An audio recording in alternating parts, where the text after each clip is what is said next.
স্তর, অলিদের স্তর। কারণ নবীদের শুরুই হয় আইনুল ইয়াকিন থেকে, আর অলিরা শুরু করে বিল গায়েবে কিন থেকে, তারপরে মেহনত মুজাহিদা করতে করতে আইনুল ইয়াকিনে পৌঁছায়। আর নবীদের স্টার্টিং পাওয়ারই হচ্ছে কি বলে, পিক আপ মারলেই 180-তে চলে যায়, অর্থাৎ আইনুল ইয়াকিনে চলে যায়। প্রত্যেক নবীর সাথে আল্লাহ পাক যে মুজিজা দিয়েছেন, প্রত্যেকটা মুজিজা ছিল আইনুল ইয়াকিনের মাকাম। হযরত মুসা আলাইহিস সালাম পাহাড়ে গেলেন, দেখলেন আগুন আছে কিনা।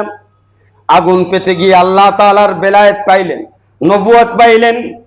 আল্লাহ পাক বললেন, হাতে এটা কি কয়, এটা লাঠি, কি করো? কয় এটা দিয়ে কাপাতে পারি।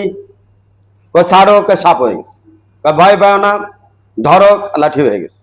কয় হাত কোথায়? কয় বগলে রাখো, বাইর করো, আলোকিত হয়ে গেছে। আবার বগলে রাখো। সাথে সাথে 1 সেকেন্ডের মধ্যে নিমিষে আল্লাহ তাআলার সাথে তার আইনুল ইয়াকিনের সম্পর্ক মজবুত হয়ে গেছে। এখন আমাদের হয় না কেন? কারণ আইনুল ইয়াকিন অর্জন করতে পারি নাই। বন্ধুরা বুঝতে পারছেন কোথায় পেঁচটা, মার পাশ কোথায়? কালেমার একটা দিক হলো আইনুল ইয়াকিন অর্জন করতে যতক্ষণ না পর্যন্ত বান্দা পারবে, ততক্ষণ পর্যন্ত সে আল্লাহ থেকে কিছু অর্জন করতে পারবে না।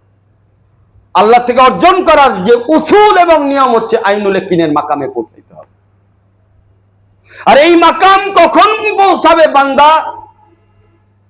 এই মাকামে যখন আল্লাহ এরাদা করে কোনো বান্দাকে পৌঁছাবে, তখন তার উপরে হালত পাঠায়, মুসিবত পাঠায়, চারিদিক দিয়ে আটকে দেয়। কোন ছাত্রদের যারা এই সবক অর্জন করতে পারে বা তাদের এই যোগ্যতা আছে আল্লাহর মনে হয়, তাদের ক্ষেত্রে এই কাজগুলি করে।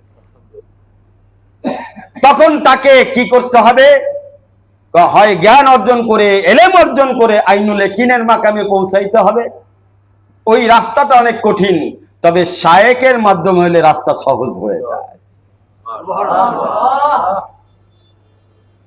শায়েকের মাধ্যমে হইলে রাস্তা কেন সহজ হয়?